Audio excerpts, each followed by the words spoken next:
Hi friends, கொத்தமல்லியை வச்சு சூப்பரான ஒரு கொத்தமல்லி தொக்கு வாங்க எப்படி பண்ணுறதுன்னு பார்க்கலாம். கொத்தமல்லி நல்லா ஃப்ரெஷ்ஷாக வாங்கி க்ளீன் பண்ணி கட் பண்ணிக்கோங்க. இப்போ ஒரு கடாயில் 1 ஸ்பூன் கடுகு, 1/2 ஸ்பூன் வெந்தயம், 3 காஞ்ச மிளகாய் போட்டு வறுத்துட்டு ஒரு சின்ன நெல்லிக்காய் சைஸ் புளியும் போட்டு வறுத்துருங்க. அடுத்தது அதே கடாயில் எண்ணெய் ஊற்றிட்டு கட் பண்ணி வச்சுருந்த கொத்தமல்லி, ஒரு கைப்பிடி புதினா போட்டு அதையும் நல்லா வதக்கி எடுத்துருங்க. கொத்தமல்லியில் இலை மட்டும் போடாமல் தண்டையும் கட் பண்ணிவிட்டு நல்லா இந்த மாதிரி வதக்கி எடுத்துக்கோங்க. மிக்சியில் ஃபஸ்ட்டு நம்ம வறுத்த பொருள்லாம் சேர்த்து ஒரு ஓட்டு ஓட்டிடுங்க. அது கூட நம்ம வதக்கி வச்சுருந்த கொத்தமல்லி, கொஞ்சமாக உப்பு, ஒரு 1/2 டம்ளர் தண்ணி ஊற்றி நல்லா நைஸாக அரைச்சிக்கோங்க. கடாயில் தேவையான அளவு நல்லெண்ணெய் ஊற்றிட்டு கடுகு, கடலைப்பருப்பு, உளுத்தம்பருப்பு, 2 காஞ்ச மிளகாய், பூண்டு போட்டு நல்லா வறுத்துருங்க.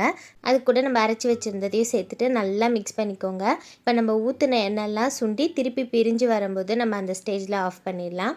இதை நீங்கள் ப்ரிப்பேர் பண்ணி வச்சுக்கிட்டா குழந்தைங்க லஞ்ச் பாக்ஸுக்கு கூட ஈஸியாக நம்ம பேக் பண்ணி கொடுக்கலாம். இட்லி, தோசைக்கு கூட இது ரொம்ப நல்லாயிருக்கும். ஒரு 10 நாள் கிட்ட நம்ம ஸ்டோர் பண்ணி வச்சுக்கலாம். அவ்வளோதாங்க, சூப்பரான கொத்தமல்லி தொக்கு ரெடி. அந்த கடாய் மட்டும் விட்டுறாதீங்க, சாதம் போட்டு பரட்டி சாப்பிடுங்க, அவ்வளோ சூப்பராக இருக்கும். இந்த வீடியோ பிடிச்சா லைக் பண்ணி சப்ஸ்கிரைப் பண்ணிக்கோங்க. தேங்க்யூ.